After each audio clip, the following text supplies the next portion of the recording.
দিল্লীত আত্মহত্যা অসমৰ দম্পতীদ্বয়ৰ ঘৰ কমলপুৰৰ সোণাপুৰত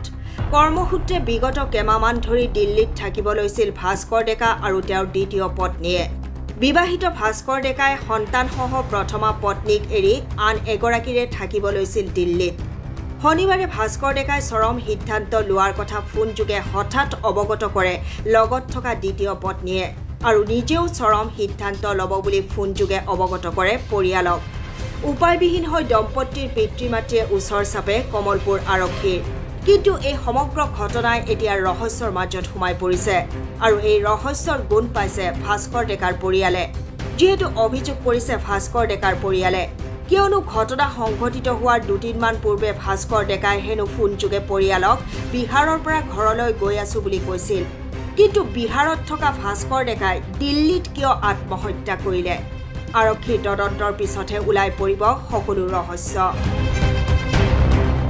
মানে যোৱাকালি এটা মানে খবৰ আহিল তাৰ পৰা মানে দিল্লীৰ পৰা যে ভাস্কৰ ডেকা নামৰ আমাৰ ল'ৰা এজন মানে মোৰ দাদা হয় দাদাৰ ডাঙৰ ল'ৰা তেখেতক মানে কৈছে যে তেখেতে এজন এইটো মানে আগতে এজন বিয়া কৰাইছিল আৰু এজনী লগত দিল্লীত গুচি গৈছিল তাৰপিছত তেখেতে ফোন কৰিলে যে ভাস্কৰ ডেকাই বেয়া কাম কৰিলে এতিয়া ময়ো জীয়াই নাথাকোঁ ভাস্কৰ ডেকাই ছুইচাইড কৰিছে তাৰপিছত আমি বিশ্বাস কৰা নাছিলোঁ যিহেতু সিহঁতে ফোন কৰিছে থানাত ফোন কৰিলোঁ গামবুঢ়াক ফোন কৰিলোঁ আমি গামবুঢ়াৰ যোগাযোগ কৰিলোঁ গামবুঢ়াই কৈছে আমাৰ কোনো খবৰ অহা নাই এতিয়াও এতিয়া মিছা কথা হ'ব এইটোৱে হোৱা নাই কোন ঠাইৰ পৰা আহিছিলে ফোনটো দিল্লীৰ পৰা আহিছিল তেওঁ দিল্লীত থাকে কি কৰিছিল তাতে কোম্পানীত কাম কৰিছিল দুজনে তাৰপিছত আমি গামবুঢ়াক যোগাযোগ কৰিলোঁ গামবুঢ়া কৈছে মোৰ কাষত কোনো ফোন আহে নাই থানাৰ পৰা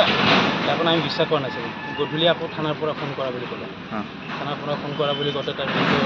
দিল্লীত যিজনে পুলিচে ফোন কৰিছিল তেখেতক ফোন কৰিলোঁ মই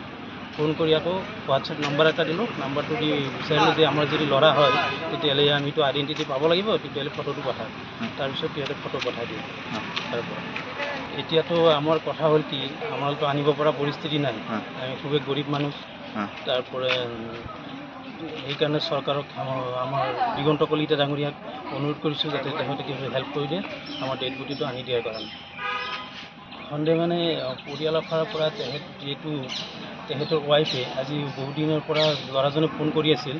যে মই ঘৰত যাই আছোঁ পৰহিও ফোন কৰিছিল শুক্ৰবাৰে যে মা মই বিহাৰ পাইছোঁ আহি সেইকাৰণে আমি বিশ্বাস কৰা নাছিলোঁ বিহাৰ পোৱা ল'ৰাটো আকৌ দিল্লীত কেনেকৈ মাৰা যায় পিছত ফোন কৰে মাইকীজনে ফোন কৰিছিল যিজনে নতুনকৈ নিছে তেখেতে ফোন কৰিছিল যে ভাস্কৰ ডেকা বেয়া কাম কৰিছে ময়ো আৰু জীয়াই নাথাকোঁ সেই মহিলাগৰাকীয়ে ফোন কৰিছিল মানে এতিয়া দুজনে ছুইচাইড কৰিছে ছুইচাইড কৰা বুলি কৈছে দুজনৰে ফটো পঠাইছে ৰঙিয়াৰ পৰা সৰু খানৰ ৰিপৰ্ট SJ নিউজ